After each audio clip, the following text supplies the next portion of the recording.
KC do to stop this man from wrecking the repeat? We still ain't played our best yet. Nope. This is your Super Bowl headquarters. This is NFL Total Access.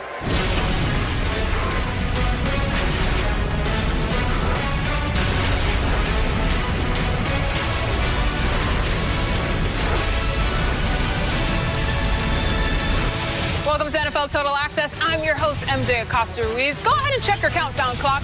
12 days until Super Bowl 55. We're paving the road to Tampa for you, along with D'Angelo Hall, Michael Robinson, and Coach Brian Billick. Plenty ahead on the Chiefs and the Bucs, but first, new comments from Aaron Rodgers about his future. Now, obviously, after the season that I had and, potentially win an MVP, and, we obviously made it another good run, I don't think that there's any reason why I wouldn't be back. But look, I think there's not many absolutes, as you guys know, in this business. So to make an absolute statement about something that is not an absolute, just I didn't do it, and I guess that's why I went kind of nuts. Does Aaron feel as if he is the piece the Green Bay Packers are, like that's the that's going to come from that statement, Well, I don't. And frankly, Pat, you know me and Adrian. Yep. I don't give about that. All right, let's welcome in Mike Garafolo. Mike, Aaron Rodgers as relaxed as always, but being a bit obtuse in that interview. What are you hearing about Rodgers and his future in Green Bay? Well, MJ, what you've got here is Aaron Rodgers after the game talking about an uncertain future, and a lot of folks looking at that and saying, is that his way of saying that he wants out? But in today's interview, he kind of made it clear that he was more or less looking at the situation with the Packers, and a lot of guys have uncertain futures, and it was right after a disappointing game, so he almost alluded to the fact that he's realizing now basically his mortality in the NFL and realizing that it happens to everybody. No one beats Father Time. So that's what you've got from Rodgers. You've got the Packers that we are hearing want him back. So there's no indication that these sides are going to be splitting up in 2021. It was just more frustration, and Rodgers again realizing that Father Time comes for everybody at some point. Mike, listen, the tea is hot when it comes to this. So I want to add in Michael Robinson, D'Angelo Hall, and Coach Brian Billick to the conversation here. But Mike G, is the concern about Rodgers' future impacting the locker room at all?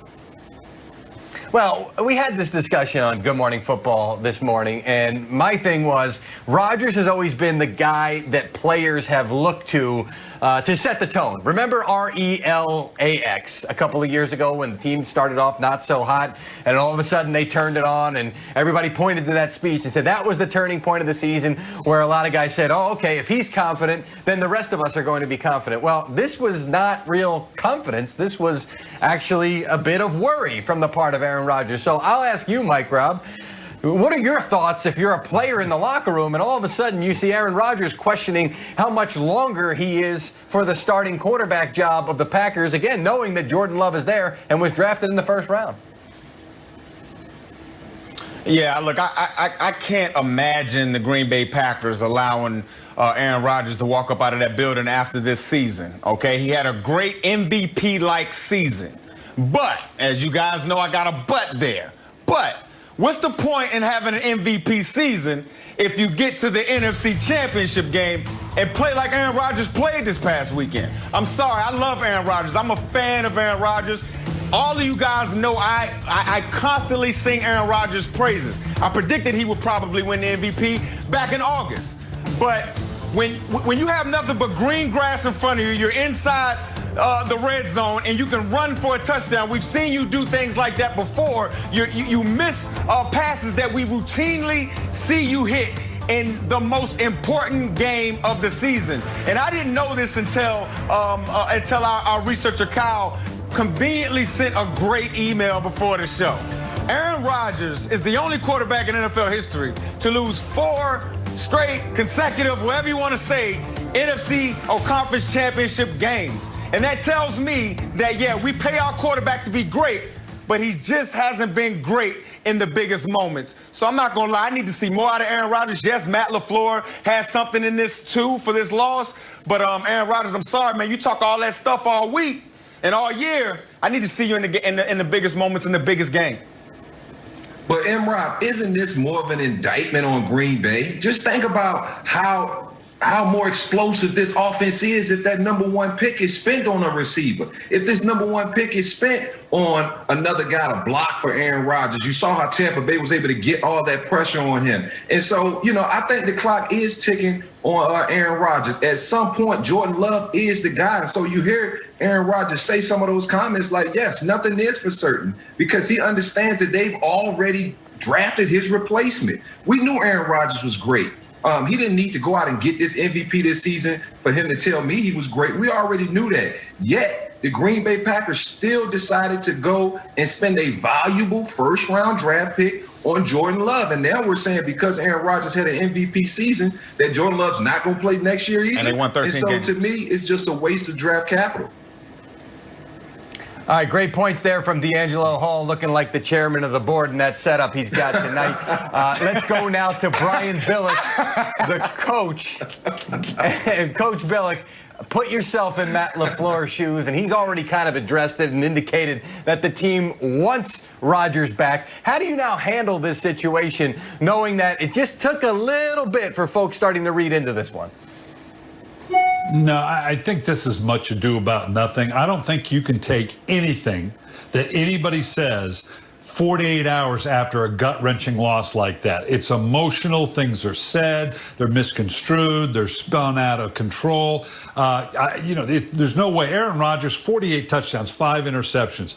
He's not going anywhere. And let's spin it forward. Where would he go? He's not going to go in the AFC because you got to go through Kansas City, Baltimore, and Buffalo to get to the championship. Where in the NFC? I think my guess is that they and maybe Tampa Bay, if Tom comes back, are going to be the top seeds in the NFC. He wants to win. If he wants to continue to play, and no indication he doesn't, what better place than Green Bay? They've got a good offense. He was as comfortable and as happy as we've seen Aaron Rodgers in years. They got to get better defensively. They've got to address those things and not waste a pick on a quarterback. I get that, but that might just be a little temper tantrum. That's okay. Let's go get the defense better and let's go do this again. Games in 2 years. I hear you, Mike Robb. Great points, Coach, and some talk that Rodgers may have wanted a contract extension. No indication from his interview today that that's part of it. 3 years left on his deal. Tough to do an extension for him at this point anyway. MJ? All right, Mike G and all the guys, the main point here is that the interesting part of those two interviews, post-game and then what we saw on the Pat McAfee show, Aaron Rodgers there sort of downplaying again in that second interview the speculation from the first. So there's still a long road to go here. And trust me, we have plenty of time to get into it. Mike G, guys, thanks. Hold on just a little bit. We'll have a ton more. The Chiefs and Bucs have 2 weeks to get several key players healthy. Wide receivers Antonio Brown and Sammy Watkins, plus running backs Le'Veon Bell are expected to be game ready. Mike Garafolo says safety Jordan Whitehead's status is day-to-day with a shoulder injury.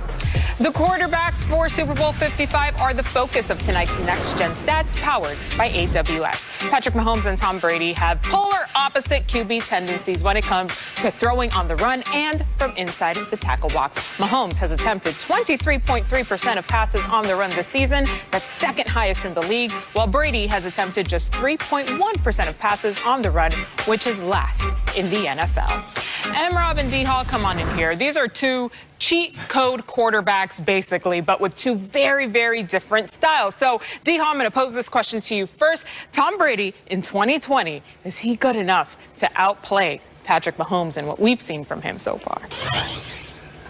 Oh, man, I'm one of those guys who will forever bow down to Tom Brady as being the GOAT. There is no doubt about that. I don't think anybody can question that. But can he keep up with Patrick Mahomes? I don't think so. I think Tom Brady, at this point in his career, he's a complimentary piece. And I know everybody's saying, how's he a complimentary piece? He's the engine that keeps that offense going.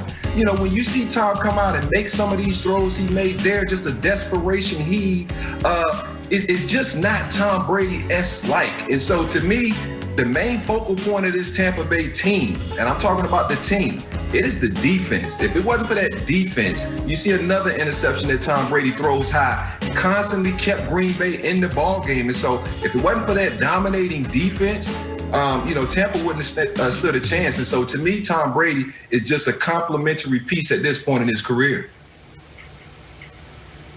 I couldn't have said it better myself, D. Hall. Yes, Tom Brady is a complimentary piece, and it feels weird to say that about possibly the greatest quarterback that our game has ever seen. But I'm not going to say that Tom Brady can outduel or outmatch Patrick Mahomes. No. And that graphic, that MJ that you described, where Tom Brady was pretty much last in every category, and Patrick Mahomes is almost first or the top 3 in every category. That's because that chart was all about movement. Tom Brady ain't moving nowhere, okay? So we already knew that about Tom Brady. But one thing Tom Brady can do, Tom Brady can bring out the best in everybody around him. He can give confidence to that offensive line. He can check to a run when they should check to a run. He can be on the sideline and inject confidence into that already dominating defense. So to your point, D. Hall, of course Tom Brady is a complimentary piece. Hell, Drew Brees has been a complimentary piece for the last few years in New Orleans. It's nothing wrong with that, but in the biggest moments, when the game is on the line, Tom Brady always makes the right decision. So, no, I don't think Tom Brady can outduel Patrick Mahomes, but I do think the Tampa Bay Buccaneers can outduel the Kansas City Chiefs. Oh, okay, bringing it out to the bigger picture. I'm glad you said that, too, because the first time I heard complimentary, I was like, wait a second, what? But I hear you. I get y'all. All right, guys, thanks. 2 days after losing to the Chiefs, Bills head coach Sean McDermott says his team will be stronger from that championship game experience. Take a listen. There is still a gap in terms of where we are and where they are. And it's just not one answer as to that solves that problem. A lot of our players have never been in a game of that magnitude on that stage, and I'm confident that we will learn from that experience. Those players in particular will learn that had never been in that situation, and we as an organization, I think, learned a lot by going through the week we just went through. As for our Super Bowl coverage, we're kicking off the week's festivities Monday with Super Bowl opening night. You'll hear from Tom Brady, Patrick Mahomes, Travis Kelce, and all the game's biggest stars Monday at 8 Eastern. But our coverage begins on NFL Total Access at 7 p.m. Eastern. And before opening night, it's the Reese's Senior Bowl. The teams practiced today in Mobile. Heisman winner Alabama wide receiver Devontae Smith was in town meeting with coaches and teams, but it was 3 other wide receivers that grabbed the attention of Daniel Jeremiah and Bucky Brooks. More on that in our exclusive Senior Bowl report later on in the show. There are 3 receivers in the first 10 of DJ's top 50 prospects. Clemson quarterback Trevor Lawrence is first, and his top defensive prospect is Caleb Farley, a cornerback from Virginia Tech. See the full list at NFL.com/top50. And it's official. Jennifer King is the first full-time black female assistant position coach in NFL history. The Washington football team announced King will serve as assistant running backs coach. The announcement marks a meteoric rise for King, who spent 2020 as a coaching intern in Washington, mostly reporting to running backs coach Randy Jordan. Congrats. Still to come on NFL Total Access, is Bruce Arians psyched about going to the Super Bowl? Well, holding this amazing. Yes, he is. Is he psyched about going against the Chiefs offense? They need help. No, he's not. But in this league, you can't choose your challenge. You can only